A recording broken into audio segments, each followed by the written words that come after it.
ऐसे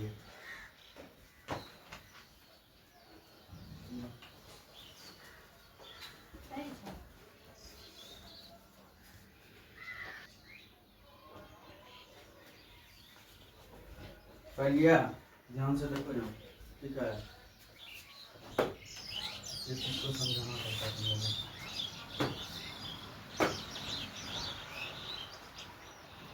देखो ये समीकरण एक है ना, समीकरण दो कुछ नहीं करना है, बस स्टेप चलना है। क्या समीकरण, समीकरण एक में x का मान शून्य रखने पर, 0 रखने पर, समीकरण एक कितना है, 2x + 3y = 12। दिख रहा है यहाँ तक, कोई दिक्कत नहीं। यहाँ x के जगह पे कितना रखना है हमको, 0। x की जगह क्या रखेंगे, 0। इन दोनों में किस चीज का संबंध है, गुना का। तो 2 गुना x का करने का मतलब 2 गुना 0 + 3y बराबर कितना हो गया, 12। ठीक है, अब हम ये तो 0 हो गया, बचा कौन चीज, 3y। 3y 12, y बराबर 12/3, कटा कितना हो गया, 4। कोई दिक्कत, इसी में दूसरा स्टेप लेना है। समीकरण, एक ही समीकरण के लिए 2 बार चलेंगे, इसी के लिए 2 बार। समीकरण एक में x, अब किसका मान रखेंगे, x का मान 0 रख दिया, अब किसका मान 0 रखेंगे, y का मान 0 रखने पर समीकरण लिख दो यहाँ पे, 2x 3y बराबर कितना, 12, यही ना। अब इसके जगह पे 2x + 3 गुना y का मान कितना है, 0 बराबर 12। तो 2x 3 गुना 0 तो कितना हो गया, 0, यानी कि टर्म पूरे गायब हो गया, तो बचा क्या, 12। कोई चीज 0 हो गया तो खत्म है ना। तो x बराबर कितना बच गया, 12/2, 6।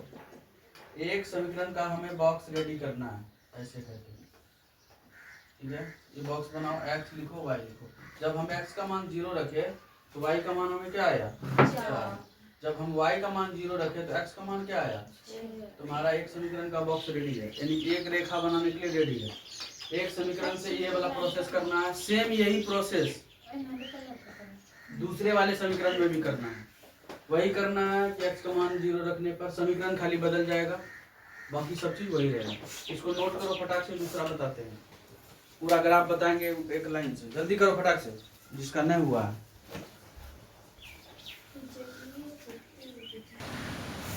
चलो देखो आगे, देखो इसको, अब ग्राफ बना देंगे। करना दूसरे में क्या है, दूसरे समीकरण में यही करना है, समीकरण खाली चेंज करना है, ठीक है, बॉक्स चेंज करना है। अब समीकरण क्या लिखना है यहाँ पे, 2, क्या लिखना है, 2। तब देखो x माइनस कितना हुआ, y बराबर 1, ठीक है। x का मान क्या रखेंगे, 0 बटा y, y बराबर -1, कितना हो गया, यहाँ देखो ध्यान से, माइनस y बराबर कितना आया, -1, और इसमें रखो 1, x बराबर y बराबर 0 और 1, तो x बराबर कितना होगा, 1। एक बॉक्स बनाइए, यहाँ माइनस है, y के आगे में लगा हुआ माइनस, ये माइनस किसके पास चला आएगा,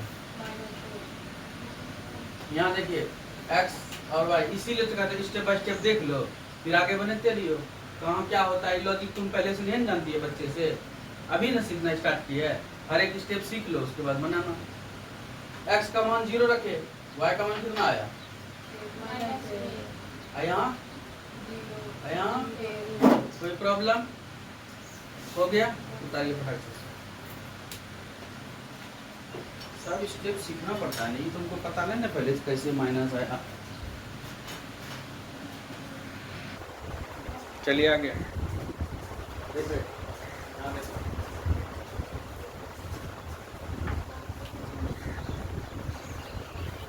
एक बॉक्स दिया हुआ है समीकरण 2 का, समीकरण 1 का बॉक्स बता दीजिए।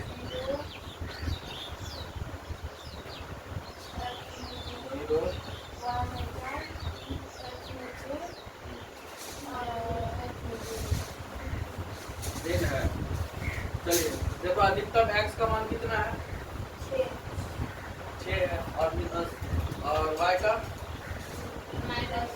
4, y का 4 है। ऐसे ग्राफ बनाइए, एकदम आसान है कुछ नहीं।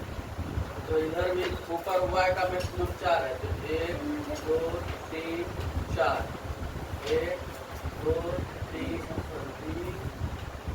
4 5 6।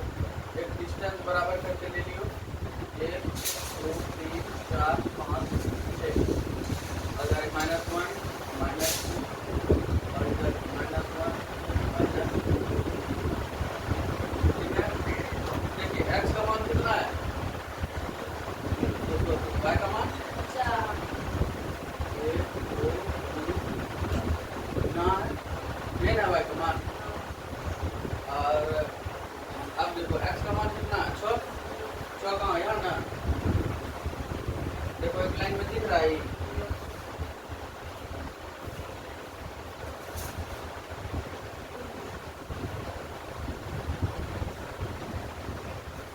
दिख गया? कोई दिक्कत हो गया? अब दूसरा समीकरण लीजिए।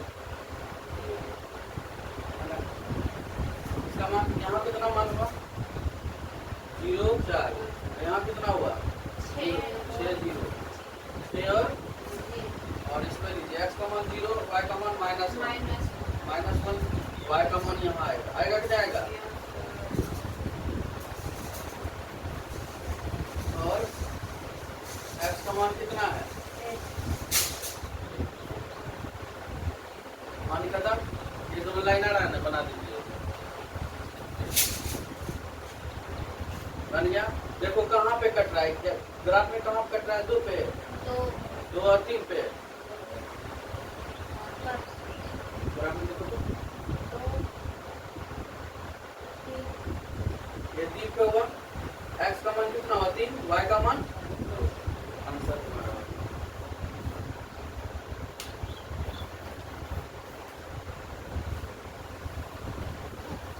ना समझ में आया? अभी भी काजल